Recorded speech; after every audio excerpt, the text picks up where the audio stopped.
Would you guys like to hear some brand new material that no one's ever heard before? Or I can do some less new material that will probably be funnier, but not as new. What do you guys want? Yell it out. Brand new. Brand spanking new. Yeah. We'll do it. This will be fun for all of us. Who in the audience has kids?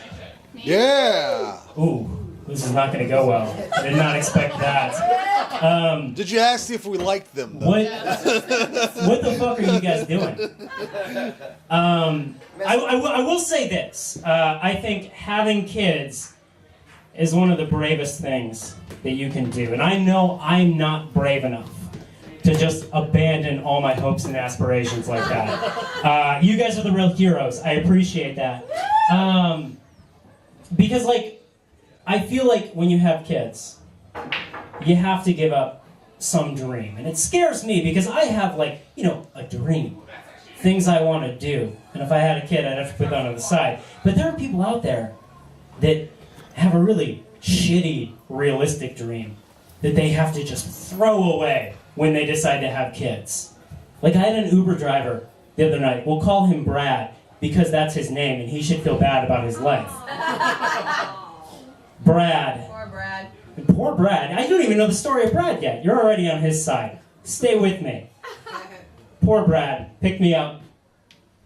We went to, chatting because I'm a good human being. I talk to my Uber drivers. I don't know what you guys are doing, but I get 5 stars from them every time. Just ask them, how's your night going? What's going on? And then I asked, what I didn't realize is the scariest question you can ask a white guy in his mid-30s. I asked him, so Brad, what are your hobbies? And he froze up and panicked, and I could see in the rearview mirror his eyes just, he wasn't ready for it. He was not ready for that level of conversation because he had to think about it and panic. And his answer was, well, I used to be really into bowling. And I was good. I was almost to the level of being a semi-pro in bowling. I know, poor Brad. Stay with me. And then he said, but then we decided we wanted some kids.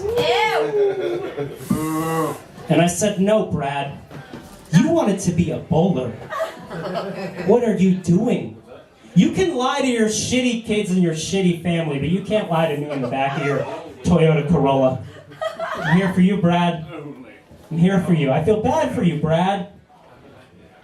Because your hobby now is driving around shitty mid-20-year-olds that are going out to drink on a Tuesday while you're saving every dollar you can driving me around to send your shitty daughter to college. And now you have to live your whole life knowing in the back of your head you could have made it, Brad. When you're taking, your daughter to her first day of preschool, back of your head you're thinking, oh, perfect 300. Could have done it. I was almost there. Could have been semi-pro. Could have been semi-pro. You're taking her prom pictures. You're thinking, you fucking bitch. I could have. I gave up so much for you. And there's someone out there, probably tonight, that is getting that great news. Honey, I'm pregnant. And they have to, put together a character and be like, oh, I'm so happy for you. But in their head, they're thinking, God damn it, just when my origami was taking off. Could have been something. Anyways, don't have kids. Becky, I know it's too late for you, but don't have more. Don't have more of them, is what I'm saying. Follow those dreams. That was it for the new material. I'll go back to the old stuff now. Anybody married? Again, you guys are not going to like this. You guys are not my crowd. That's fine, though. I'm feeling a little bit conflicted recently because I'm at least partially responsible for breaking up my friend's gay marriage.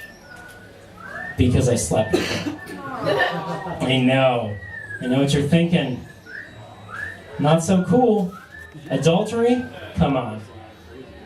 However, there are a lot of people out there that would think her gay marriage was an abomination to begin with. So I ask you, who's the real hero? I'm out here fucking lesbians for Jesus. What are you guys doing? Nothing. You're doing nothing. But apparently, I'm dating a lesbian now. And if you think that sounds problematic or complicated, oh, it is. Because the first time we had sex, she told me, "You just fucked me like a lesbian." Yeah. Yeah, girl. I thought that meant that the sex was pretty good.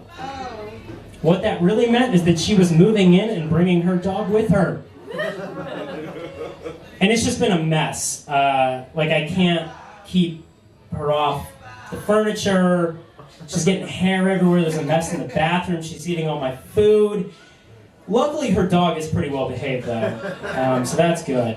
And it kind of worked out because I've wanted a dog for a while. I just didn't realize that you also had to adopt a lesbian in the process. They don't tell you that at the Humane Society. But I was surprised because as soon as this dog got into my apartment, it was just super well behaved. And I met this dog when it still had its two moms. And it was just this nervous, chaotic ball of canine energy. And I realized that as soon as I was around, it's never had a male presence in its life. And that was exciting for both of us, because before that, I'd never been a male presence in my life. It's great. Just another reason that we should not be letting two women raise babies, am I right? No, of course not. Fuck that. Fuck Republicans. Any Republicans in the room? I've asked 3 questions. That's the first one you've said no to. Thank you. You'll like this next bit. I'm not going to make fun of Trump. Everyone's doing that. I am, however, going to make fun of Mike Pence. I know people are getting excited that Trump might lose the job. We're excited about it. We're antsy about it. However, I think people are getting a little too excited. Because what they're not thinking about is that if we lose Trump, we just get Pence instead. Equally scary. But I don't want you guys to worry about that, because I already know how I'm going to protest a Mike Pence presidency. The day that Mike Pence becomes president is the day that I form a 6pence None the Richer cover band. It's just going to be me and 5 other dudes dressed up as Mike Pence, just fighting the power, 1 song at a time. Well, only 2, because they really only have 2 songs. I'll leave you guys with this, though. It is scary out there. It's a messed up world that we're living in. I hope you guys are all doing your own thing to make it a little better. I think everyone on the stage tonight has been doing their little part to make it better. I hope you guys are too. And had an opportunity to make the world just a little bit brighter recently.